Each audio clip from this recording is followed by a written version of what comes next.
예레미야 1장 1절에서 3절입니다. 이 책에 기록되어 있는 것은 예레미야가 한 말이다. 그는 베냐민 땅 아나돗 마을의 제사장 출신인 hil기야의 아들이다. 아몬의 아들 요시야가 유다 왕이 되어 다스린 지 13년이 되었을 때에 주님께서 예레미야에게 말씀하셨다. 요시야의 아들 여호야김이 유다 왕으로 있을 때에도 주님께서 그에게 말씀하시고 그 뒤에도 유다 왕 요시야의 아들 시드기야 제11년까지 주님께서 그에게 여러 번 말씀하셨다. 시드기야 왕 11년 그해 다섯째 달에 예루살렘 주민이 포로로 잡혀갔다. 아멘. 예레미야는 눈물의 선지자라고 합니다. 선민 이스라엘의 구원을 위해서 눈물을 많이 흘렸기 때문입니다. 유대 전성에 의하면 평생 독신으로 지내다가 말년에 이집트에 끌려가서 돌에 맞아 순교했습니다. 예레미야의 개인적인 출신 배경을 말합니다. 1절에 이 책에 기록되어 있는 것은 예레미야가 한 말이다. 그는 베냐민 땅 아나돗 마을의 제사장 출신인 hil기야의 아들이다 라고 했습니다. 본서는 예레미야가 예언한 것입니다. 그래서 예레미야서라고 이름 지었습니다. 예레미야는 제사장 hil기야의 아들입니다. 예레미야도 레위 지파 제사장입니다. 아버지가 제사장이니까 아들도 제사장입니다. 베냐민 땅 아나돗에 살고 있는 제사장 예레미야입니다. 아나돗은 예루살렘 북동쪽 5km 떨어진 곳입니다. 현 지명은 아나타입니다. 솔로몬이 왕이 될 때에 아도니아를 추종했던 아비아달 제사장의 고향입니다. 그래서 예레미야는 아비아달의 후손일 것입니다. 아모스는 목동이었습니다. 스바냐와 이사야는 왕족이었습니다. 예레미야는 제사장으로서 선지자직을 감당했습니다. 예레미야는 선지자직 수행에 더 적합했습니다. 제사장이나 선지자나 그 하는 일이 동일합니다. 선지자는 백성들이 하나님의 율법에서 벗어나지 않도록 깨쳐 이끌어주는 직분자입니다. 선지자는 세습되지 않습니다. 선지자는 부정기적입니다. 선지자는 카리스마적 지위를 가졌습니다. 아버지가 선지자라고 해서 아들이 선지자가 되는 것은 아닙니다. 제사장은 아버지가 제사장이면 아들은 세습되어서 제사장입니다. 대를 이어서 제사장을 하는 것입니다. 하나님께서 제사장 예레미야가 선지자가 되게 하신 것은 제사장은 행동 반경이 제한되어 있어서 제사장의 활동만으로는 유다 사회가 치유 불가능할 정도로 패역했다 하는 것을 보여주고 있습니다. 이절에 아몬의 아들 요시야가 유다 왕이 되어 다스린 지 13년이 되었을 때에 라고 했습니다. 예레미야가 소명을 받은 시기가 요시야 13년이었습니다. 요시야는 유대 16대 왕입니다. 주전 640년부터 609년까지 통치했습니다.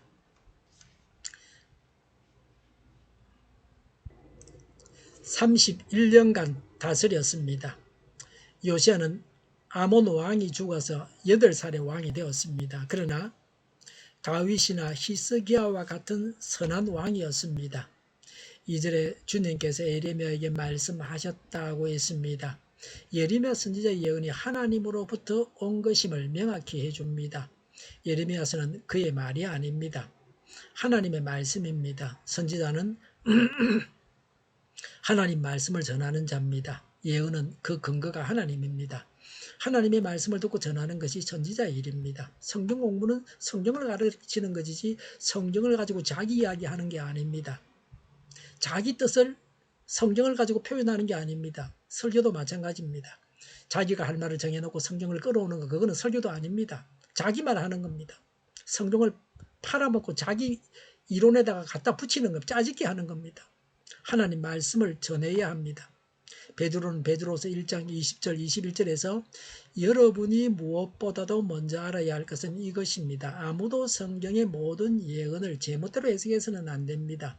예언은 언제든지 사람의 뜻에서 나온 것이 아니라 사람들이 성경에 이끌려서 하나님께로부터 오는 말씀을 받아서 한 것입니다. 라고 했습니다.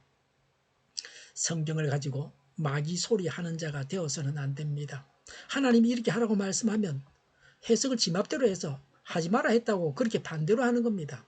성경은 동성애 하지 마라고 말했는데 동성애 해도 괜찮다 해라. 그게 하나님의 뜻이다. 그렇게 해석하는 자들이 있습니다. 지멋대로 제멋대로 성경을 해석하는 겁니다. 3절에 요시아의 아들 여호야김이 유다 왕으로 있을 때에도 주님께서 그에게 말씀하시고 그 뒤에도 유다 왕 요시아의 아들 시드기야 제11년까지 주님께서 그에게 여러 번 말씀하셨다고 했습니다. 예레미야가 활동한 시기는 가장 선한 왕 요시아와 그 외는 모두 악한 왕들이 다스렸습니다.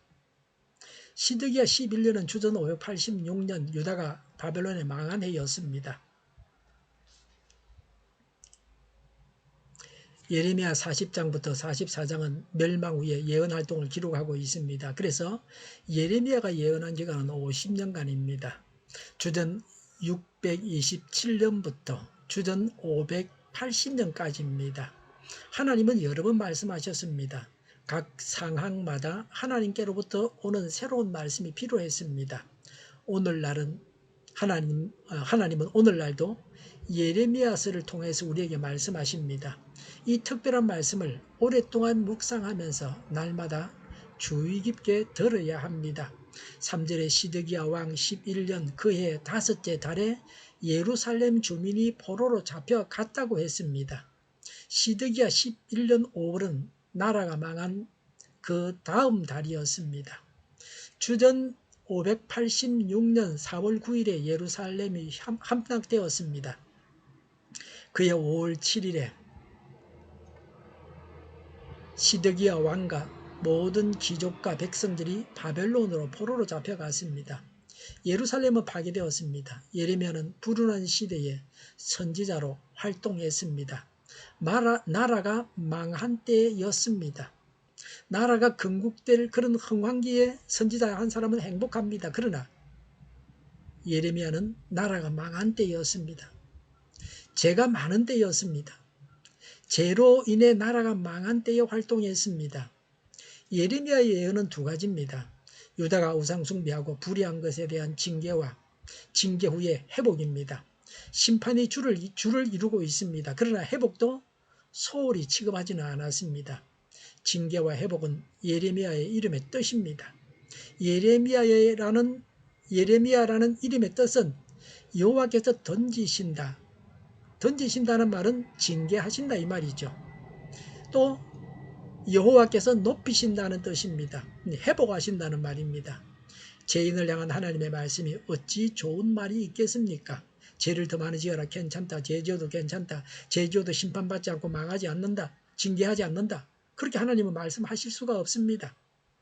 그러니 선지자가 하나님이 징계하신다고 말씀하신다고 전하니까 사람들로부터 얼마나 고통을 당했는지도 짐작할 수 있습니다. 요새도 교회에 사람이 모이려고 하면 부흥하려고 하면 좋은 말만 해야 된다. 심판하느냐 그런 이야기 하지 마라. 그냥 잘 산다. 복 받는다. 뭐 그런 이야기만 하라. 그렇게 말하는 사람들도 있습니다. 우리도 죄가 많은 세상에 살고 있습니다. 불신과 불의와 타락으로 가득한 세상에 하나님 말씀을 전해야 합니다. 믿는 자는 구원받고 믿지 않는 자는 심판을 받는다고 하는 것입니다. 그리고 시시때때로 우리에게 하시는 말씀을 들어야 합니다. 기도하겠습니다. 저희가 하나님 말씀을 듣게 하옵소서.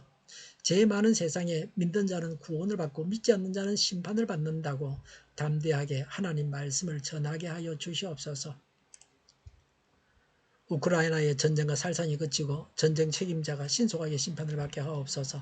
오늘보다는 내일이 더 낫게 하옵소서. 교회가 분열되지 않고 하나가 되게 하여 주시옵소서.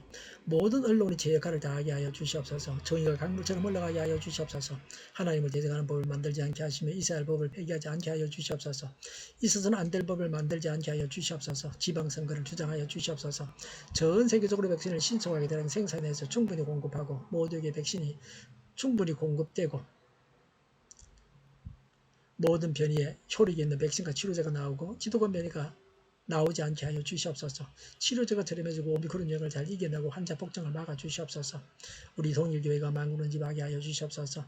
예수 이름으로 명하노니 모든 병만은 물러가고 몸의 모든 부분들은 온전하게 될지어다. 신유의 기적을 베푸셔서 지금도 저희의 질병을 고쳐 주시옵소서. 코로나로 신음하는 모든 자들을 고치시고 온전케 하여 주시옵소서. 저희와 교회와 나라의 민족을 불쌍히 여겨 주시옵소서. 모든 악한 것들을 제거하여 주시옵소서. 지도자들을 주장하여 주시옵소서. 하나님께서 기뻐하시는 교회와 나라가 되게 하여 주시옵소서. 늘 맑은 공기를 마실 수 있게 하여 주시옵소서. 공부한 학생들에게 지혜를 다하셔서 앞서가게 하시며 합격의 영광을 누리게 하여 주시옵소서. 오늘도 하나님 안에서 차고 넘치는 삶, 복된 삶을 살게 하여 주시옵소서. 감사와 찬양을 주님께 돌려드리며 예수님의 이름으로 기도하옵나이다. 아멘.